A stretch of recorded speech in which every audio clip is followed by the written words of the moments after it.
بسم اللہ الرحمن الرحیم۔ اس دور میں علم آنے کے ذرائع بہت بڑھ گئے ہیں۔ ان بڑے ہوئے ذریعوں میں جتنا علم ہمارے پاس آ رہا ہے وہ درست ہے یا غلط، وہ جو بات ہم تک پہنچ رہی ہے وہ بات ٹھیک ہے یا غلط، اس کا فیصلہ یقیناً ایک مشکل امر ہے۔ میری اپنے تمام سامعین ناظرین سے یہ گزارش ہے کہ اس دور میں زیادہ نہ صحیح تو بنیادی اصول کی کتابیں ضرور پڑھیں تاکہ آپ کو صحیح اور غلط کا فرق پتہ چل سکے۔ اس دور میں ہر شخص دلیل کی بات کرتا ہے، میرے پاس دلیل ہے، میرے پاس دلیل ہے۔ جس منبر پہ چلے جائیں وہاں سے دلیل کی آواز آتی ہے، ہم دلیلیں دیں گے۔ دلیل کی دال کا بھی نہیں پتہ،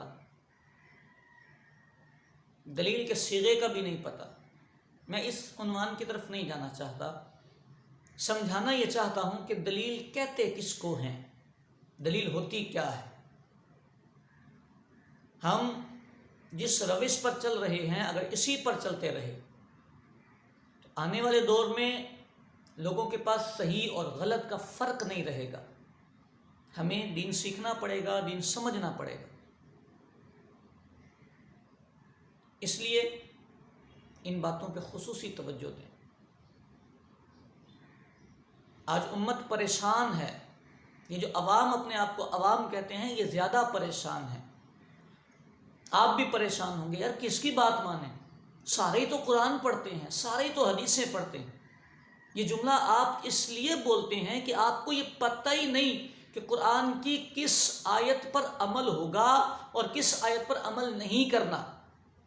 جی قرآن کی کئی آیتوں پر عمل کرنا منع ہوتا ہے، احکام الگ الگ ہیں، منسوخ آیات موجود ہیں، کس حدیث پر عمل کرنا ہے اور کس پر عمل نہیں کرنا۔ اس دور میں پھر میرے آپ کی ذمہ داری کیا ہے؟ یا تو پڑھیں، اب پڑھیں، اللہ جانتا ہے ہمیں دلی خوشی ہوتی ہے۔ ہم دین کے ٹھیکیدار نہیں، ہم دین سکھانے والے اور دین سمجھنے والے، سمجھانے والے لوگ ہیں۔ ہمارا دل کرتا ہے کہ آپ ہمارے پاس آئیں، آ کے اصول پڑھیں، سیکھیں، سمجھیں۔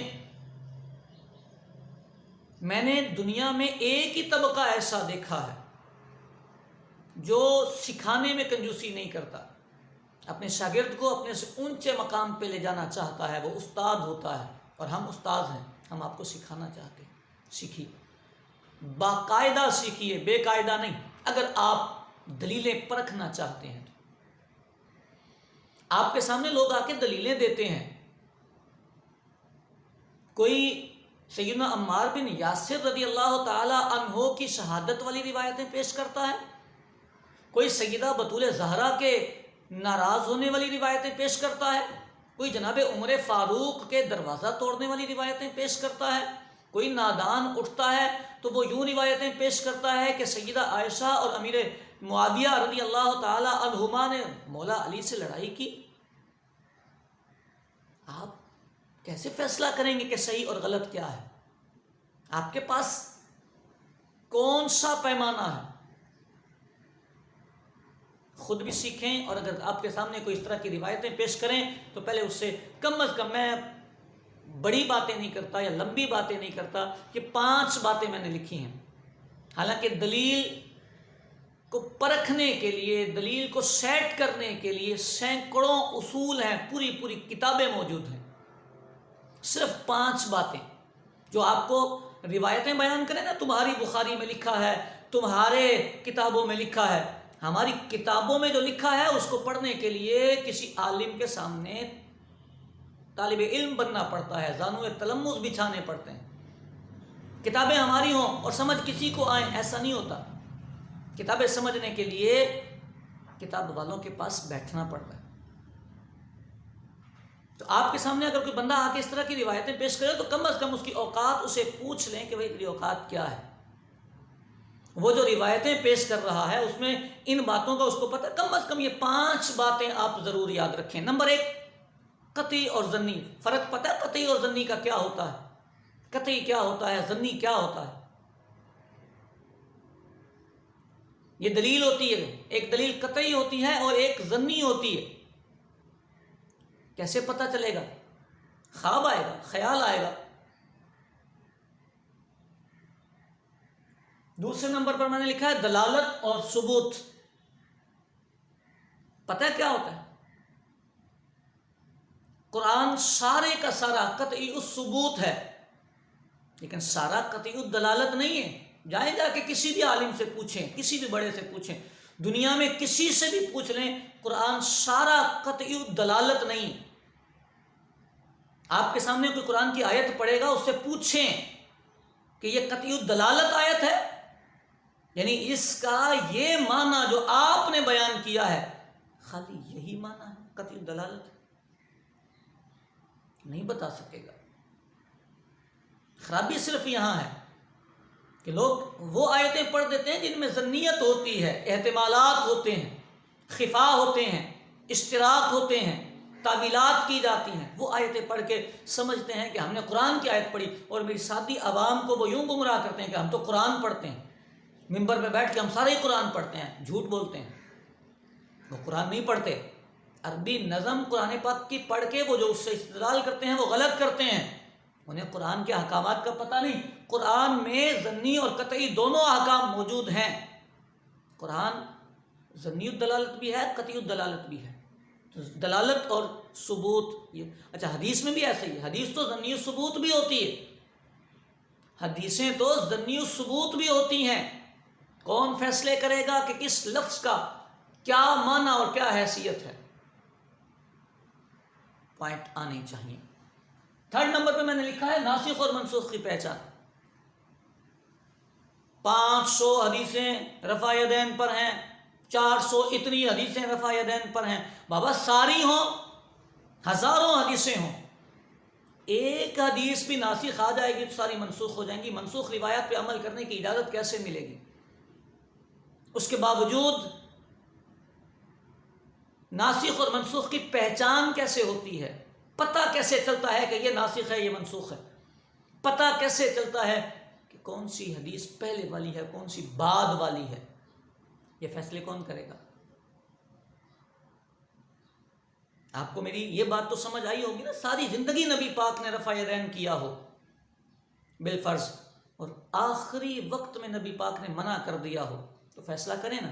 ایک روایت منع کی آئے اور 400-450 روایتیں کرنے کی آئیں، تو آپ کس پہ عمل کریں گے؟ فگر پر؟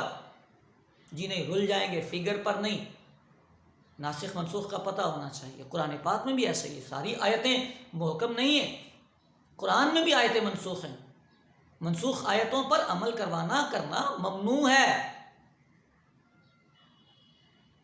پتہ ہونا چاہیے، پوچھا کریں یہ جو آپ روایت بیان کر رہے ہیں، اس روایت کا حکم کیا ہے؟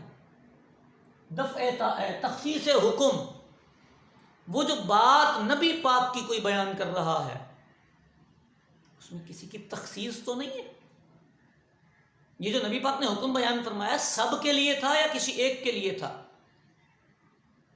20 مقامات ایسے ہیں نبی پاک نے منبر پہ خطاب کیا اور کسی ایک بندے کے لیے خطاب فرمایا، سب کے لیے نہیں تھا۔ وہ نبی پاک نے حکم بیان فرمایا کسی ایک کے لیے تھا، سب کے لیے نہیں تھا۔ ایسے تو نہیں روایتوں سے مسئلے نکلتے۔ قرآن کی آیت میں جو صیغہ استعمال ہوا، جو لفظ استعمال ہوا، وہ سب کے لیے ہے یا کسی ایک کے لیے آیا ہے؟ کون فیصلہ کرے گا؟ فَنَجْعَلْ لَعْنَةَ اللَّهِ عَلَى الْكَاذِبِينَ آیت پڑھتے ہیں جھوٹوں کے لیے۔ مسلمان جھوٹے کے لیے یہ آیت پڑھنا منع ہے، نہیں پڑھ سکتے۔ اگر کوئی مسلمان ہو اور وہ جھوٹا ہو، یہ کافروں کے لیے نازل ہوئی ہے، کافروں کے لیے پڑھنے کی اجازت ہوگی، مسلمانوں کے لیے اجازت نہیں ہے۔ آپ بولیں کہ جھوٹوں پر اللہ کی لعنت ہے نا، تو ایسے نہیں ہے، قرآن کی آیت نہیں پڑھ سکتے۔ دفع تعارض، 2 آیتوں کا معنی آپس میں متعارض ہو گیا، 2 حدیثوں کا معنی متعارض ہو گیا، فیصلہ کس نے کرنا ہے؟ ان کے ممبر پر بھی ایک بات آ رہی ہے، ہمارے ممبر سے بھی ایک حدیث آ رہی ہے، دونوں حدیثیں آپس میں ٹکرا رہی ہیں، فیصلہ کون کرے گا؟ کون سی روایت اقوی ہے، زیادہ قوی ہے، کس روایت پر عمل کرنا ہے، کس کو چھوڑنا ہے؟